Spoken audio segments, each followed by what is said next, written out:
আনিপুর গ্রামে সাবু নামে এক কৃষক তার স্ত্রী রচনাকে নিয়ে বাস করত। সাবু তার সামান্য কিছু জমিতে সবজি চাষ করে সংসার চালাতো।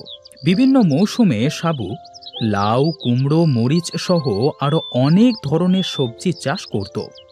সাবু জমিগুলো চরের জমি হওয়ায় জমিগুলো বেশ উঁচু, যার কারণে সবজি চাষ খুব ভালো হয়। কই গো, শুনছো?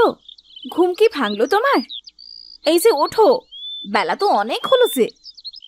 আর একটু গিন্নি, রাতে মশার ভনভনানিতে ঘুমোতেই পারিনি। হ্যাঁ, পড়ে পড়ে ঘুমাও, তাহলে আর মাঠে কাজে যেতে হবে না। তুমি এক কাজ করো গিন্নি, সকাল সকাল গরম পরোটা আর ডিম ভাজি করো, আমি ততক্ষণ একটু ঘুমিয়ে নি। তাহলে আমিই গেলাম কাজে, তোমার যতক্ষণ ইচ্ছে তুমি ঘুমাও।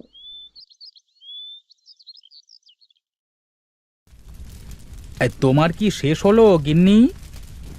এই তো এই তো প্রায় শেষ হয়ে গেল। তা তুমি কি চোখ মুখ না ধুয়েই খাবে নাকি?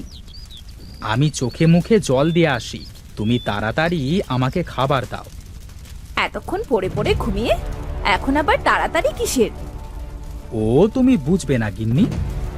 ভালোই বলেছো, মেয়ে মানুষের আর কি, পুরুষের কথা শোনাই হলো মেয়ে মানুষের কাজ। এই সকাল সকাল শুরু করো না তো, খেতে দাও তাড়াতাড়ি।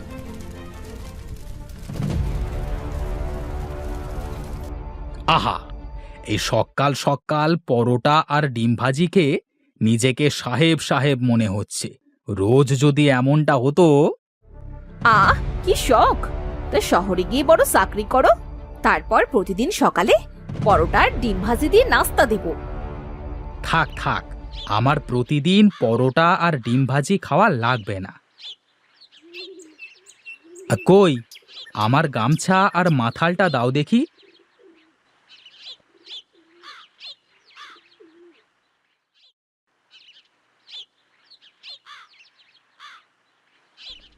আমি চললাম গিন্নি। সাবু মাথাল মাথায় দিয়ে গামছাটা মাজায় বেঁধে মাঠের পথে হাঁটতে থাকে। গ্রামের মেঠো পথে সকালের মাতাল করা বাতাসে সাবু হনহন করে হেঁটে চলেছে। হাঁটতে হাঁটতে সাবুর আনিচের সাথে দেখা হয়। হ্যাঁ, এত জোরে হনহন করে কোথায় চললি রে সাবু? হ্যাঁ, কোথায় আর যাব বল, চাকরি বাকরি তো আর করি না যে অফিস আদালতে যাব। তুই সব সময় মানুষের কথার উত্তর খোঁচা দিয়ে দিস কেন রে? আরে এখানে খোঁচার কি দেখলি? আমি মাথাল মাথায় দিয়ে মাঠে কাজ করা ছাড়া আর তো অফিস করতে যাচ্ছি না, তাই তো বললাম তোকে। তা কি কি ফসল চাষ করবি এবার? দেখি চিন্তা ভাবনা করে কি চাষ করা যায়। আমিও ভাবছি এবার অন্য সব ফসলের চাষ কমিয়ে দিয়ে সবজি চাষে মন দেব। বাহ বাহ বাহ, বেশ বেশ, তা শুরু করে দে। তাছাড়া সবজি চাষে তো শুধু কাঁচা টাকা। অনেক কিছুই তো ভেবে ফেলেছিস তাহলে দেখছি। হ্যাঁ রে হ্যাঁ, কি আর করব বল, এখন চাষে যা খরচ তাতে সব মিলিয়ে চাষের টাকায় সংসার চালানো সম্ভব হচ্ছে না। যাই রে, দেরি করিয়ে দিলি তুই আমার। এইটুকু সময়ে কি তোর সব কাজ করা হয়ে যেত? না হলেও বাকি থাকতো না। এখন চলি, পরে কথা হবে রে।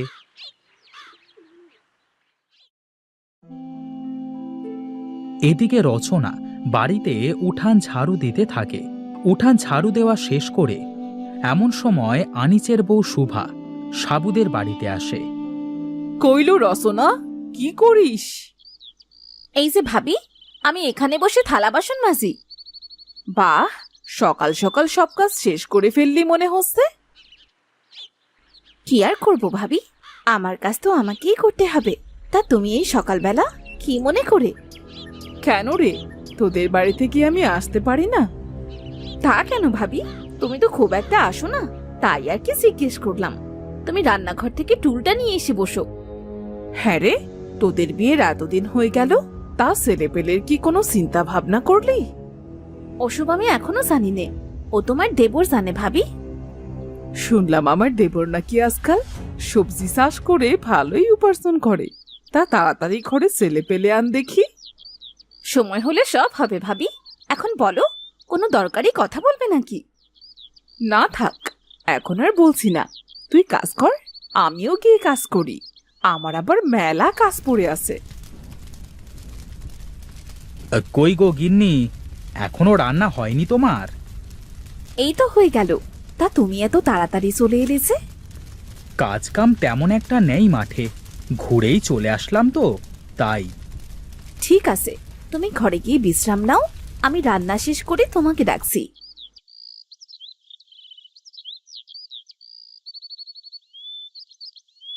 কই গো, খেতে এসো।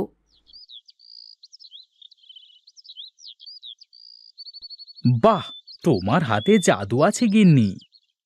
থাক, তোমার আর হেয়ালিপনা করা লাগবে না। তোমার ভালো কথা বললেও মন্দ হয়ে যায়। যাও, আর কিছু বলবোই না। হ্যাঁ গো, তা আমাদের বড় জমিটাতে এবার কি চাষ করবে গো? ভাবছি মরিচের চাষ করব এবার। শুকনোর সময় আসতেছে, তাছাড়া আমার জমিতে তো এমনিতেও পানি আটকায় না।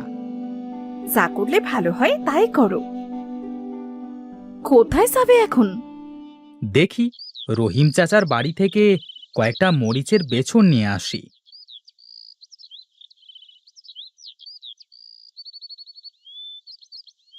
চাচা, ও রহিম চাচা, বাড়িতে আছো? সবু নাকি রে? হ্যাঁ বল, কি বলবি? বলছিলাম কাকা, আমার কয়েকটা মরিচের বীজ লাগবে। ঠিক আছে, দাঁড়া, আমি নিয়ে আসছি।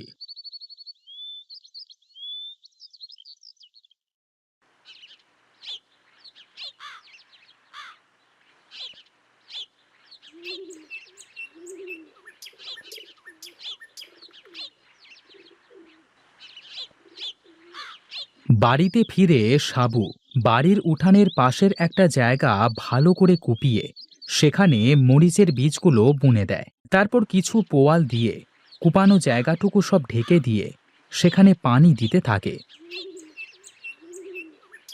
কয়েকদিনের মধ্যে বীজ থেকে চারা গজিয়ে যায়। হ্যাঁ, দেখো দেখো গিন্নি, চারাগুলো হয়ে গেছে। এখন এগুলো মাঠে লাগিয়ে দিতে হবে।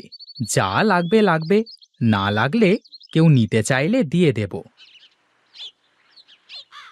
কি রে সাবু, কোথায় চললি? মরিচ লাগাবো, তাই জমি চাষ দিতে যাচ্ছি। আমি কি করব তাই ভাবছি। পাশাপাশি জমি, তুই চাইলে মরিচ চাষ করতে পারিস। আমার থেকে মরিচের চারা নিতে পারিস তুই। তোর সব চারা লাগবে না, সেই জন্যই তো তোকে বললাম। ঠিক আছে চল, তাহলে আমিও জমি চাষ দিয়ে আসি।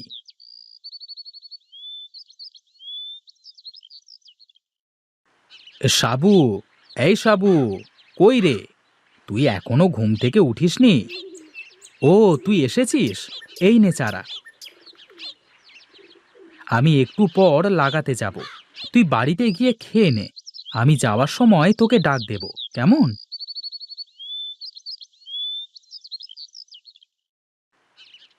তুই তোরটা লাগা, আমিও আমার জমিতে লাগাতে শুরু করি। লাইনগুলো সোজা রেখে লাগাবি। ঠিক আছে, মাঝে মধ্যে একটু তাকিয়ে দেখিস কিন্তু ভাই।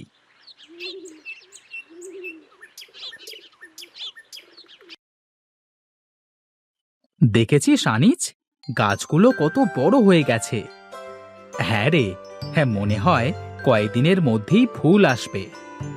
সাবুর মরিচ গাছে ফুল ধরতে শুরু করেছে, কিন্তু আনিসের গাছে এখনো কোনো ফুল আসেনি। আনিস মনে মনে সাবুর উপর রেগে আছে। আনিস ভাবছে সাবু ওকে ভালো চারা দেয়নি। সাবু আনিসের মরিচ গাছে কোনো ফুল না দেখে আনিসকে কিছু ঔষধ দিতে বলল।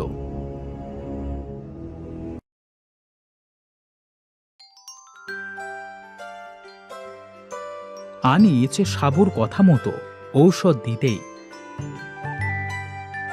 কয়েকদিনের মধ্যেই গাছে ফুল ধরল। আনিসের মনের সন্দেহ দূর হয়ে গেল। তারা দুজনেই মরিচ চাষ করে বেশ লাভবান হলো।